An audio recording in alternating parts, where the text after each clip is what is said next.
Welcome to Smokey CNC Woodworks. I'm Brian, and today it's a very important order I'm filling. I mean, this is of the utmost importance. My wife ordered it.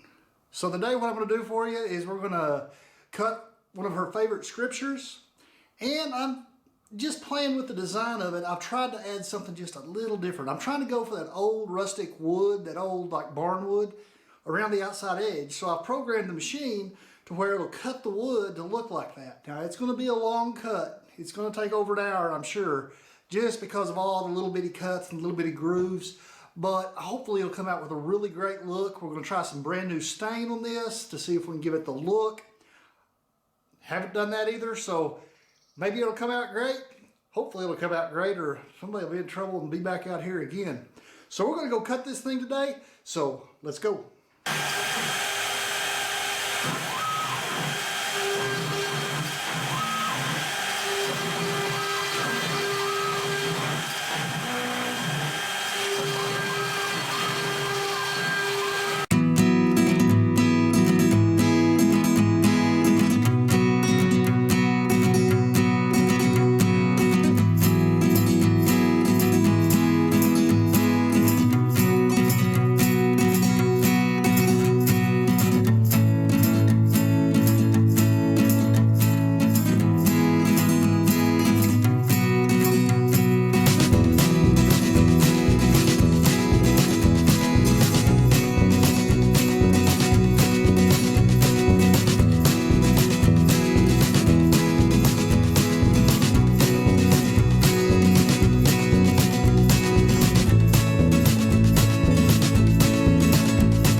it came out, I mean, the cuts all did what it was supposed to do.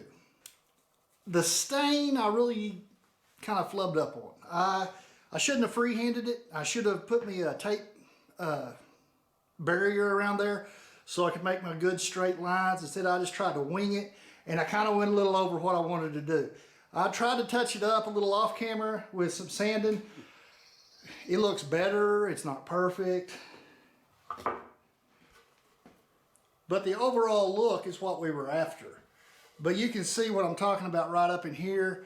My hand got the best of me, and I let the little brush get away from me and get the stain out outside where it should be. Now I think the wood look looks good, the gray and the black. I'll probably actually try this again on something. And the reason I tried it on plywood is because I just really didn't know how this one was going to go. Like I said, I had never done that process, that cutting process.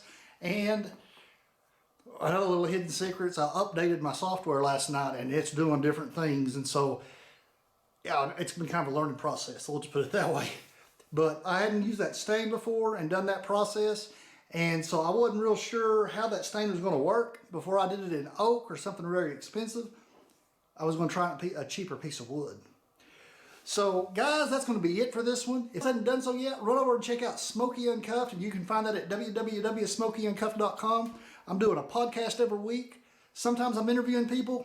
Here the last 2 or 3 I haven't, but just simply because of the social distancing thing. I mean, I don't want to put somebody in that position with me. So go check it out. If you hadn't done so yet, subscribe to that dude, or go find it on podcast at www.smokeyuncuffed.com. And also don't forget about this channel. If you hadn't subscribed, do so. I'll see y'all next time.